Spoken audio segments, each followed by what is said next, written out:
نو دا وښایه ما ته دا ډک رکعت پکې مونږ چې ورته ډک وایي پښتانه او تش دا کوم دی لومبي دوه ډک او لومبي تش دا ما ته وښایه دا قاعده اوله ده او دا قاعده ثانیه ده دا راته وښایه او دا چې خطا چې سجده سهو وکړې دا راته پکې وښایه ځه او بیا په زکات کې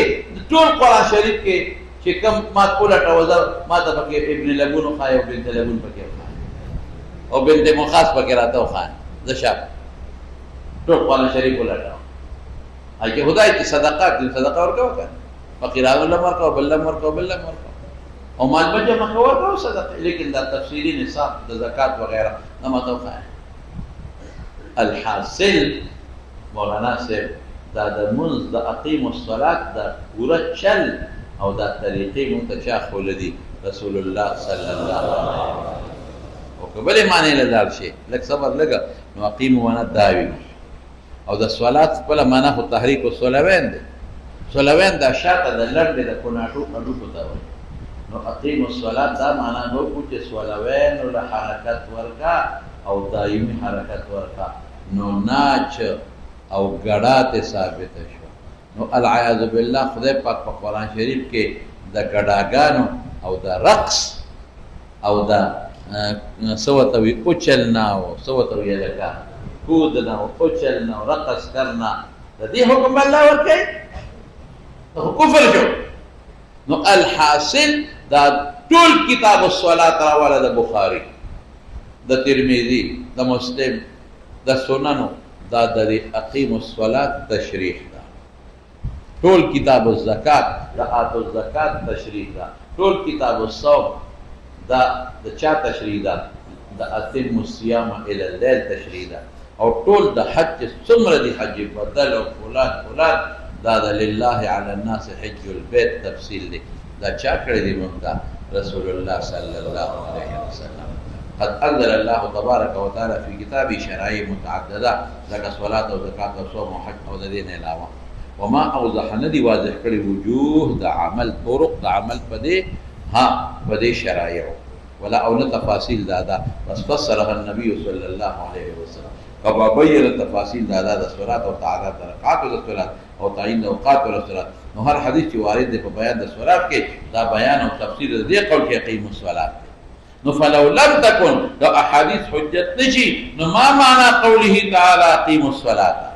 دارنګه هر حدیث چې راغلی په باب د زکات کې او په مقدار د زکات کې او تفاصیل د نصاب کې دا بیان او تفسیر د دې قول کې اتموا الزکات اتوا الزکات دارنګه هغه حدیث چې راغلی په ایضاح د مناسک د حج کې او تفاصیل د صوم کې دا کاشف دي د اوامر د الله چې مطلق دي مطلق بس الله وی لله علی الناس حج البيت دا ټول تفاصیل د پیغمبر مبارک ذکر کړی دي ولو لم تكن کا حدیث حجت نه وي نو عمل په دې قول څنګه چې اتم الصيام الى الليل صيام او امساک ته ځان باندې کا تر شپې پورې زو بار موزه زمانہ خدا ده اتم پورا کا صيام دا پابندي تر شپې پورې بارونه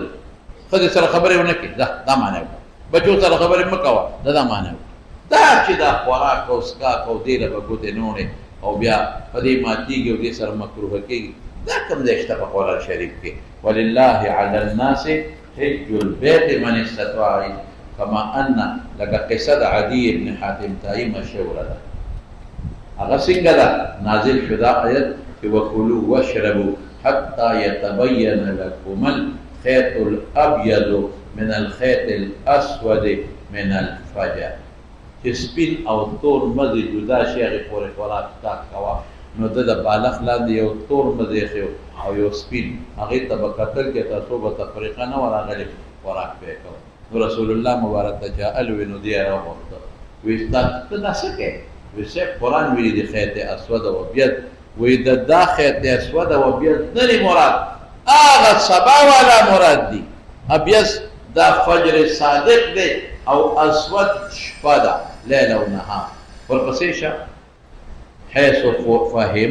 فهمې که د آیت نه خیطین د وړی یو تور او ابیض دا حال د صحابو دی الذي نزل فی اظهرهم اظهر تاکید د مفهم د فیهم چې چا کې قرآن نازل دی دا دوی دغه حال دی بغیر د پیغمبر د تشریح نه د قرآن په معنا نپويږي موږ څه پېښو قد احتاجوا الى تفسيره عليه الصلاه والسلام فما حال الامه بعدهم دا پیغمبر تفسیر په څه کوي په قول فعل سره دغه احادیث دي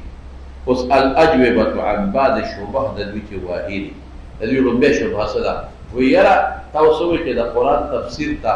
ضرورت دی په احادیثو سره نو الله په قرآن شریف کې قرآن ته آیات بینات ویلي بینات واضح ہوتا ہے او اللہ یسرنا ویلے لقد یسرنا القرآن للذکر مجھے اللہ آسان کو او بینات وتوی نو دا رسول اللہ صلی اللہ علیہ وسلم تشریح او توضیح تا ضرورت ہے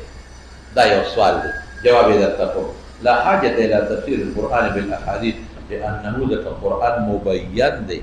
وضاحت پخپل شوید اللہ واضح دی وتيسر فهمه للطالب كما قال تعالى ولقد يسرنا القرآن للذكر فهل من مدكر او آيات بينات ورتويل شبير ده جواب الجواب ځان پوهیږه مضامین د قرآن اساسي دوه قسمه دي اصل کې مضامین د قرآن چې وو قسمه او چا ډېر حساب کړی دي او بنیادی تور څو قسمه دي دوه یو هغه چې د وعظ او نصیحت سره تعلق لري جنت تبا خدای درکړي وعظ شو ځان دوزخ نه وساته او الله د عذابونو نه ځان وساته د الله قرب اختیار کړي دا وعظ او نصیحت یو هغه چې د احکامات سره تعلق لري اقیم الصلاة وغیره نو قانون دا دی چې واعظ وعظ کوي نو خبره به اسانه ذکر کوي ګرانه به نه ذکر کوي دا کوم واعظ چې په وعظ کې صغرا کبرا جنګي بعضې واعظان کوي داسې په وعظ کې صغرا او کبرا او دا حد اسود دی دا شکل اول دی دا ثاني دی دا فلان کې دی دا نتیجه دا صرف او صرف د مقصد د الله رضا نه وي د مقصد صرف خپل مولایي خلکو ته ښولي چې خلک وي لکه زبردست تقریر وکړي کافر تقریر وکړه کافر مولا دی صرف خپل ځان مشورې هوښیار واعظ دا چې خبره اسانه هوښیار واعظ دی چې خبره اسانه کا خبرې له مثال ورکا چې خلک پرې پوه شي نو چې دا کوم دی آیات بینات راغلي دي او یسرنا راغلي دي د دې نه مراد کوم د قرآن شریف کوم مضامین دي چې تذکیر وعظ نصیحت دی ولقد یسرنا القرآن للذکر نصیحت دی فهل من مدکر څوک نصیحت اخیستون کې شته او که نشته فهل من مستنبط نه دی فهل من مجتهد نه دی فهل من مدکر دویم قسم احکامات دي صحبا هغه خو ګران دي هغه احکاماتو کې تأثیر وی نو نن به دا قرآن شریف په 50 جلدونو کې نن به قرآن شریف څو په 50 جلدونو کې د مونږ ټول جزئیات به ذکر کېدل د زکات او د حج او د جهاد نو د 50 کې نه کور کېدل خدای چې سلو جلدو ته به رسېده او که 200 جلدو ته نو هغه احکامات بیا پیغمبر مبارک تشریح کړی دا او د هغې په حق کې الله فرمایي وانزلنا الیک الذکر لتبین للناس لتبین نو چې مجمل نه وي او مبین او واضح او میسر وي نو بیا لتبین ته څه ضرورت و دو ورپسې شه مضامین د قرآن په دوه قسمه دي اساسي بنیادي اول وعظ او نصیحت عام دی الذي يتعلق بامور الاخره جنت